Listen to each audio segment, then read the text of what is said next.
இன்றைக்கி நம்ம சுவையான நாட்டுக்கோழி தண்ணி குழம்பு தாங்க பண்ணியிருக்கிறோம். இந்த குழம்புக்கு நல்லா மசாலாவை கமகமன்னு வறுத்து இதோட சேர்த்துருக்கோங்க. இந்த சுவையான நாட்டுக்கோழி குழம்பு எப்படி செய்யலான்னு வாங்க சட்டுன்னு பார்த்துடலாம். இப்போ ஒரு கடாய் அடுப்பில் வச்சுக்கலாம். இதில் 1.5 ஸ்பூனுக்கு மல்லி, 1 ஸ்பூனுக்கு சீரகம், 1/2 ஸ்பூனுக்கு பெருஞ்சீரகம் சேர்த்துக்கலாங்க. சேர்த்துட்டு அடுப்பு சிம்லேயே வச்சுக்கிட்டு இதை பொறுமையாக நல்லா வறுத்துக்கலாம். இப்போ 2-3 நிமிஷம் நல்லா வறுத்துக்கிட்டாச்சு. அதுக்கப்புறமா ஒரு 10 வத்தல் சேர்த்துக்கலாம். ஒரு 1/2 ஸ்பூனுக்கு கசகசாவும் சேர்த்துக்கலாம். சேர்த்துட்டு நல்லா வாசனை வர வரைக்கும் வறுத்துக்கலாங்க. கசகசாவும் நல்லா பொரிஞ்சு வரணும். அந்தளவுக்கு வறுத்தா பிறகு அடுப்பு ஆஃப் பண்ணிவிட்டு அதை ஆற விட்டுறலாம். இப்போ ஒரு குக்கர் அடுப்பில் வச்சுக்கலாம். இதில் 2 ஸ்பூனுக்கு நல்லெண்ணெய் சேர்த்துக்கலாம்.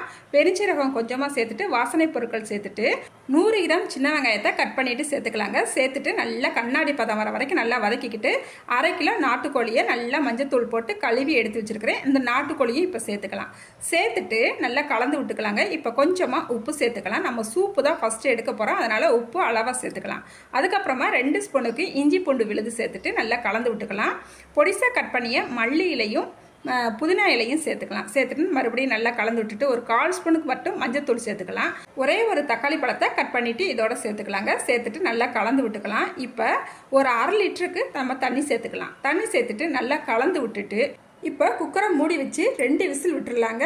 இந்த விசில் அடிக்கிற நேரத்துக்குள்ளே நம்ம மசாலா வறுத்து வச்சுருந்தோம் இல்லையா, அதை ஒரு மிக்சி ஜாருக்கு மாற்றிட்டு நல்லா தண்ணி ஊற்றி ஒரு வலுவலுன்னு ஒரு பேஸ்ட்டாக அடித்து எடுத்துக்கலாம். இப்போ பாருங்கள், 2 விசில் விட்டு நல்லா எடுத்துக்கிட்டாச்சு. நம்மளுக்கு சூப் ரெடி ஆயிடுச்சுது. இப்போ இந்த சூப்பை மட்டும் தனியாக ஒரு பாத்திரத்துக்கு மாற்றி எடுத்துக்கலாம். இந்த சூப்பை வறட்டிருமல் உள்ளவங்களுக்கும் நெஞ்சு சளி அதிகமாக உள்ளவங்களுக்கும் நம்ம கொடுத்தோம்னா அந்த சளியை கொஞ்சம் கொஞ்சமாக கரைச்சி எடுத்துருங்க. இந்த சூப்பு கூடயே கொஞ்சமாக மிளகுத்தூளும் பொடிசாக கட் பண்ணிய மல்லி இலையும் சேர்த்துட்டு நம்ம குடித்தோம்னா ரொம்பவே வாசனையாகவும் டேஸ்ட்டாகவும் இருக்கும். அதுக்கப்புறமா இப்போ நம்ம குக்கர் அடுப்பில் வச்சுக்கலாங்க. நல்லா நம்ம மசாலா வறுத்து அரைச்சோம் இல்லையா, அதை சேர்த்துக்கலாம். சேர்த்துட்டு கொஞ்சமாக தண்ணி சேர்த்துக்கலாம். அதுக்கப்புறமா ஒரு 1.5 சில் அளவு தேங்காய் சில்லி எடுத்து நல்லா தண்ணி ஊற்றி ஒரு பேஸ்ட்டாக அடித்து எடுத்து வச்சுருக்கிறேன். அதையும் சேர்த்துக்கலாங்க. சேர்த்துட்டு நல்லா கலந்து விட்டுக்கலாம். நம்ம இன்னும் உப்பு சேர்க்கலை.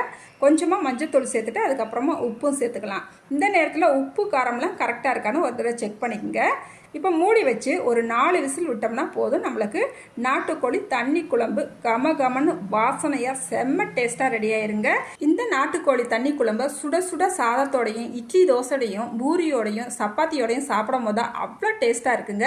நீங்களும் இதே அளவுகளோட இந்த நாட்டுக்கோழி தண்ணி குழம்பு ஒரு முறை ட்ரை பண்ணி பாருங்கள். ட்ரை பண்ணிவிட்டு எப்படி இருந்துச்சுன்னு மறக்காமல் கமெண்ட்டில் சொல்லுங்கள். இந்த வீடியோக்கு ஒரு லைக் பண்ணிவிடுங்க. புதுசாக நம்மளோட வீடியோவை பார்க்குறவங்களா இருந்தால் மறக்காமல் நம்மளோட சேனலை சப்ஸ்கிரைப் பண்ணிக்கோங்க.